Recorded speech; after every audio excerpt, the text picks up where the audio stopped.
Hello, everyone, and welcome back to this week's episode of the Shout Our Struggle podcast. I just wanted to give a reintroduction real fast for anyone who may be new, that this is their first episode. Shout Our Struggle is an initiative that believes that we must cultivate conversations about mental wellness in order to encourage each other to speak up and to find our paths to healing. So this podcast is just one element of that goal for me. So I last week shared my story about my struggle with mental illness, and I talked about where SOS came from, and this week specifically I'm going to talk about therapy, my journey with therapy, how to find a therapist, what to expect when you're at therapy, and hopefully this is a good tool for you if it's something that you're interested in and maybe you're scared of it or you're not exactly sure what to expect but you're about to go for your first session.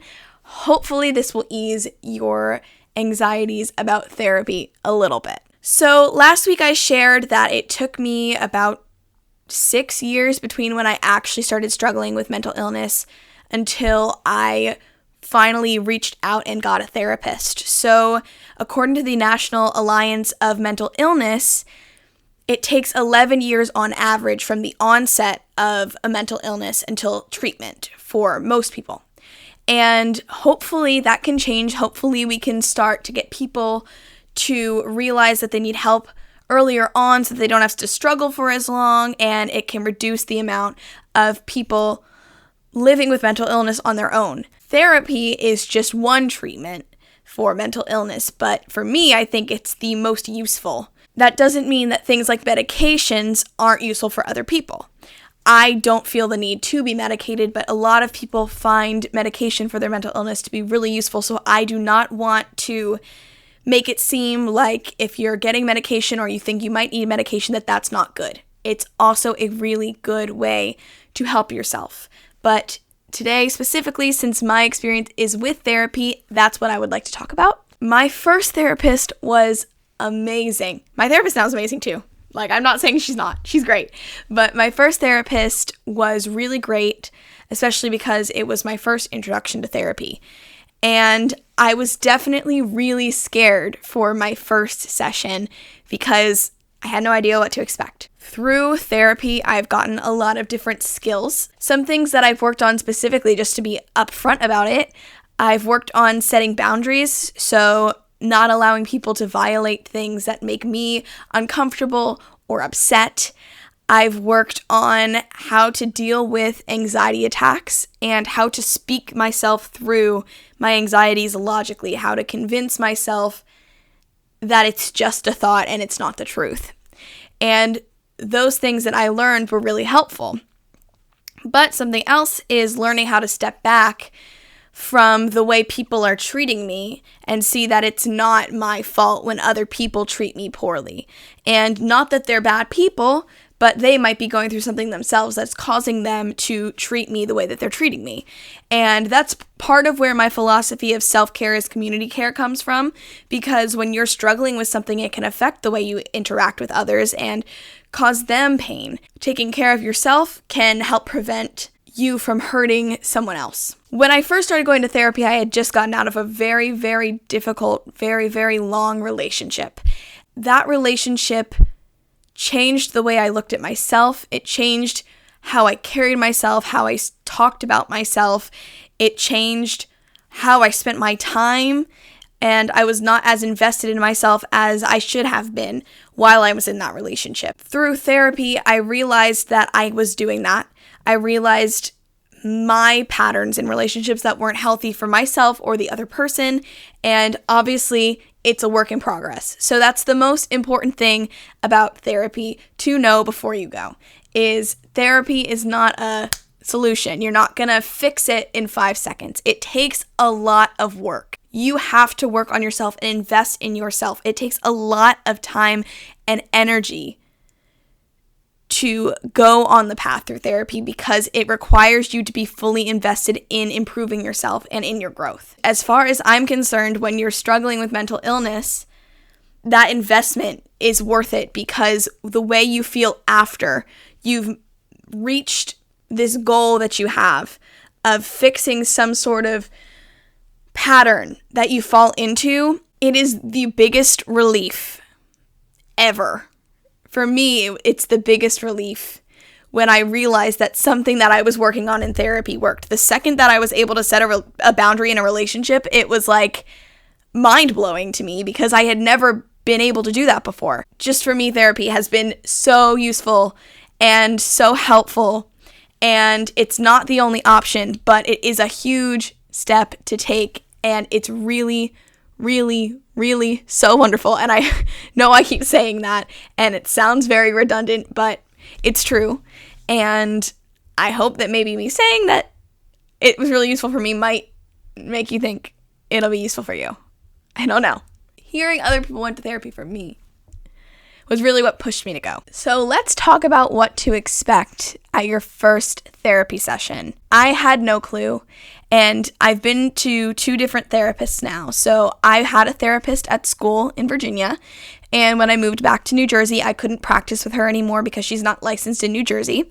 And obviously that made me a little bit sad because she was really great. But my new therapist is wonderful. I've had a few sessions with her so far, and she's been really useful and super validating to me and helped me realize some things that I hadn't realized with my previous therapist as well. So it's always great to get new perspectives, but both times I started with a therapist, this is how my session went. And it may not be exactly like this for you, because when I go to therapists, I specifically look for therapists that practice cognitive behavioral therapy, which is a theory, a method of clinical practice is the best way to put it probably. It's just a way that people go about practicing psychology. I'm not sure if other therapists that may not use CBT have a different first session, but in general, this is how it goes. Normally, before you go for your first session, you'll fill out all of this paperwork, giving the therapist a breakdown of your mental health history. And not just your mental health history, but your life history. When you're filling out this information, be as detailed as possible. It is so helpful to your therapist. My new therapist thanked me for how much information I put in, because if your therapist really knows what they're getting into, then they can help you so much more effectively. So if there's questions about your relationship with your parents, or if you're in a relationship currently, giving as much detail about those things as you can will really help your therapist, and it will be helpful because your first session will just turn into a review for you and your therapist about what things you're struggling with. Every time it's just a life rundown. It'll be, so I started struggling with mental illness when I was a senior in high school, and these are the specific things I struggled with.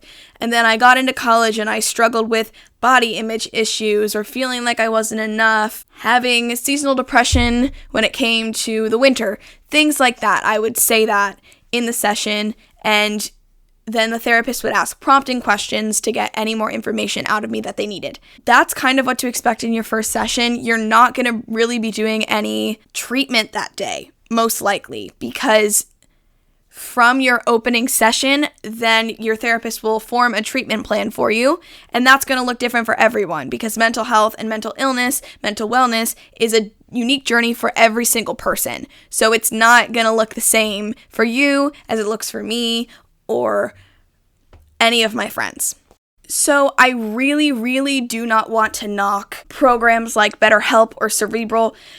They have completely qualified therapists on there as far as I know, and I have friends that use those services and really like them. I don't know what a first session is like with them because I've never done one before. If I can get a friend that has onto the podcast to talk about it, I think that would be really great. So I will definitely see if I can arrange that for anyone that's interested. Aside from that, I'm going to talk about how I found my therapists and kind of the easiest way to do it. Unfortunately, healthcare in this country is not free. The more complicated thing is that a lot of healthcare companies will not cover therapy, so it can be very expensive. Always good to check if you're interested in a traditional route, to check to see if they take your insurance. So the way that I've found most useful to do that is to go onto the website Psychology Today, and put in the information they ask for when you go to the therapist search. It'll ask you for your location, so you can put in your zip code, your city, whatever it is, and then from there you can narrow down your search. There's a little tab that you can click on and it will say what they treat. So for me, it would be anxiety and depression, and then it would look for what the gender of your therapist is. So for me, I always want to go with a female therapist just because I feel more comfortable that way. So I would click female. This is the most important part of it all. This is why I love using Psychology Today. There is another tab that has insurance. So you would click on the insurance part and it would drop down, and then you'd click whatever your insurance is. This is so important because you want to make sure that whatever office you're going to is accepting your insurance, or you may have to pay out of pocket, and that can be really expensive. Just to be upfront about the cost of therapy, depending on what your office covers, it can range anywhere from $80 to like $160 a session, which is a lot. Some people don't go weekly, some people go bi-weekly, some people go monthly. Just going is good enough, especially if it's something that is difficult for you to afford. Doing something is better than doing nothing. It's an investment in yourself, and it's good to give it a shot. And I'm hoping and crossing my fingers for you that your insurance will cover your therapy. When on Psychology Today, the information comes up about the therapists, look at what they say about themselves. Look at what they say their ideal patient might be. Read those things because it's for you to know if you're going to be a good match with them. A lot of firms, if you want to call them a firm, or offices, will have you just fill out a general application and then from there match you with a therapist. So my current therapist's office, that's what they did for me. And they made a great match for me. I really like my therapist. Not all offices do that. So you might have to really read into whoever you're applying to, and you can always talk to the front office and see if they have any suggestions on which therapist you should work with based off of what you're struggling with. So not everyone struggles with anxiety and depression. A lot of people do, but not everyone does. So just make sure that whoever you're going to is using a method that's going to work for you. If you're interested in doing cognitive behavioral therapy, look into that. There's also dialectical behavioral therapy. That's another option. A lot of people practice both.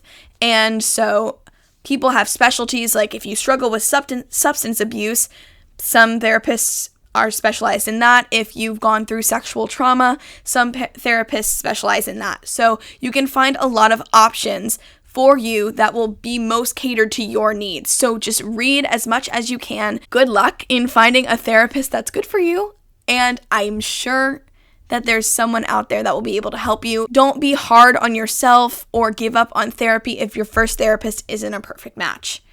I've been very, very lucky that that's the case for me. Both times.